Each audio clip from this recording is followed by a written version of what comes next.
Everybody good? All right, Joe Arrington, ARRINGTON, Public Information Officer, San Antonio Fire Department. This afternoon about 2:40 p.m. we got report of a structure fire here in roughly the 2700 block of 1604 West. It's Spa Crafters is the business. Obviously, when crews got here, they found extremely heavy fire coming from the warehouse area in the rear of the structure. Well-involved fire once they got here. First aid crews immediately asked for a second alarm response just due to the size of the fire and the nature of the business. Knew we would have a large fire. So obviously you can see the smoke from this fire all throughout town. Reports from the, as far north as Spring Branch and as far south as the south side, they can see the smoke. Obviously the reason we're looking at this really dark, acrid smoke is because it's products of combustion, what's burning. You're looking at plastics, at fiberglass, things like that, what the business does. Obviously it's a storage warehouse with spas, fiberglass materials, things like that. So that's where we're at. About an hour into it, pretty good knock on the fire, kept it contained to just the warehouse. We were able to supply the sprinkler system.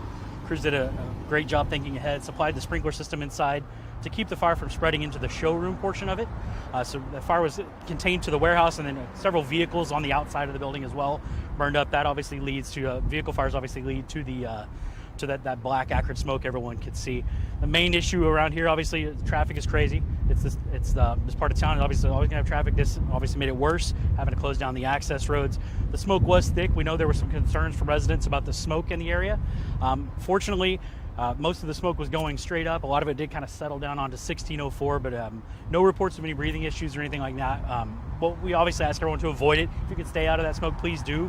As a precaution, SAPD did evacuate the street behind the business, just as a precaution. There was never really any danger to those folks, but we just, out of an abundance of caution, wanted to make sure that they got out of there safely. So they were asked to leave for a little while. They will be let back in there here shortly. Crews are going to be here for quite a while. Obviously, it's a large warehouse with a lot of stuff in it that is burned up, so we've got to get in there, make sure we get all those deep-seated hotspots put out and under control.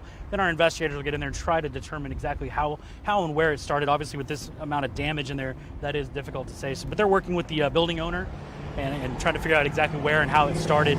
Very fortunate to report there are no injuries from any firefighters or any residents, so that's a great news at this point. Like I said, we're going to be out here for quite a while, though. It's a long, tedious process, making sure all those hot spots, we're talking about a lot of melted plastics, things like that. Obviously, you see hazmat trucks behind me. That's always kind of alarming. That's surely out of precaution. We are over the recharge zone, so anytime we have a large fire in this area, we like to make sure our hazmat team is here to monitor that runoff, make sure there's no harsh chemicals that we need to capture or trap in there. But fortunately, the amount of water they use on this has been diluted, so there's not anything recordable or notable that hazmat is finding in that runoff right now. Do you know about how wide the base of the fire went? So that's hard to say. I know looking at aerials, it's probably 50 yards wide by several hundred yards deep warehouse. It's a very large warehouse. The fire did spread throughout the entire warehouse area. Difficult to access. Obviously, you saw we had the ladder trucks up, but some of them, usually you see those from a very high angle coming in. We're kind of having to go low to get underneath the walls, some carports to get in there to try to hit it. Obviously too dangerous to send our crews in initially just due to the layout of the extremely large warehouse, the void areas, the amount of fire. So we had to fight the fire defensively, but they did a great job of getting as many resources here as quickly as we can, given obviously where we are, the traffic, all that area. We were able to get through. Very cooperative, thankful of our residents to get out of our way to get here as quickly as we can. Like I said, this was a pretty remarkable fire, size-wise and how far away you could see the smoke of the fire. So the highway is open both ways, it looks like, and then the access road going west is open. So right now the only thing closed down is 1604 going east. On the access road, correct. Okay. Yeah, the smoke, you can still see a little bit of smoke. It is dissipating. Fortunately, a good summertime southeast breeze is getting rid of that smoke for us. But the access road from Gold Canyon to Redland and past almost to probably, where are we here? What is this? Gold Canyon. So it's going to be closed to this point. So from Redland to Gold Canyon, don't plan on that access road being open for quite a while. Okay, and so when the smoke was going on, did that stop drivers from being able to see on the highway? Is that so yeah, you think of like a fog, something like it does hamper your vision. So fortunately, no wrecks were reported that we know of during it, but everyone did a really good job of slowing down and just maintaining safety.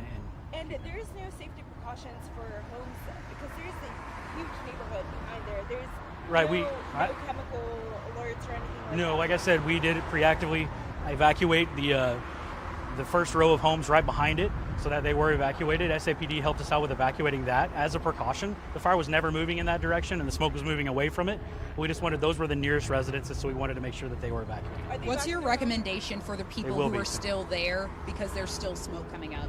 Right, so it's with any structure fire. We always tell people stay out of the smoke. If you can avoid the smoke, stay in your home, close your windows, just stay out of the smoke. If you need to leave, you know, you can. There's restaurants, all kinds of things around here where you can go and wait it out. It won't be very long. The smoke, since we've been talking, it's even dissipating even more. So it's, you know, the smoke it's not much different than a standard structure fire, except the fact that it had, you know, the plastics and the fiberglass and things like that burning, which any commercial structure fire, you're going to have that.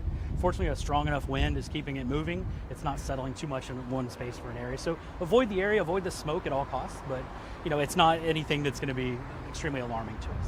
Of course, the plastics and synthetics are typically there, so what was that initial spark? And That how we do don't. people So prevent that's what that? it's still under investigation. Our investigators are here on scene. They're going to look at that and try to determine where and exactly what caused it. So it's too early to tell that right now. Everybody good? Structure completely, totally damaged? Most likely, yeah. The entire warehouse portion is going to be most likely a total loss. That was a heavy area, but like I said, we were able to activate the sprinkler systems. The type of sprinkler system it is, we had to supply the water to it. Once we got that supplied early on, we kept it from going into the into the showroom area and the offices. It's mainly just the warehouse area that is going to have the Do you damage. foresee the heat impacting this, maybe jumping anywhere or anything like that? So heat's not really going to affect fire spread. The way the heat affects us is on our personnel. So that's why we upgraded this to a second alarm, and our heat policy obviously even supplements more than that, so we can rotate our crews through faster. So it's more of the heat affecting the human element more than the fire itself. Everybody good?